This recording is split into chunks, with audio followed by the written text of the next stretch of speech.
नमस्कार मंडळी, आता बघू शकता मस्त दिवसभर रखरखतं ऊन होतं आणि आता संध्याकाळचं पावसाचं वातावरण झालं आहे.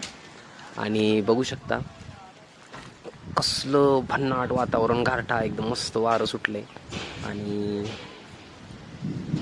सगळीकडं तारांबळ उडाले सगळ्यांची. बघू शकता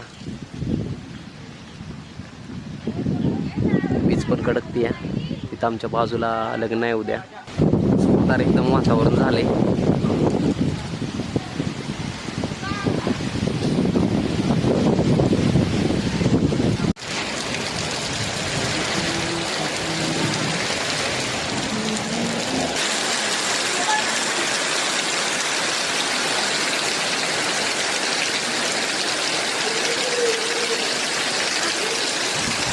तर आता बघा 2 तास एकदम जोरात पाऊस लागला आणि पाऊस लागल्यानंतर गावचं हे वातावरण बघू शकता. हे आता आमचं शेतीचं गवत होतं जेवढं पण, तर ते पण भिजलं आणि बघू शकता आता कसलं एकदम जबराट एकदम भारी एकदम वातावरण झालं आणि अजून पण एकदम विजा कडकत्यात एकदम.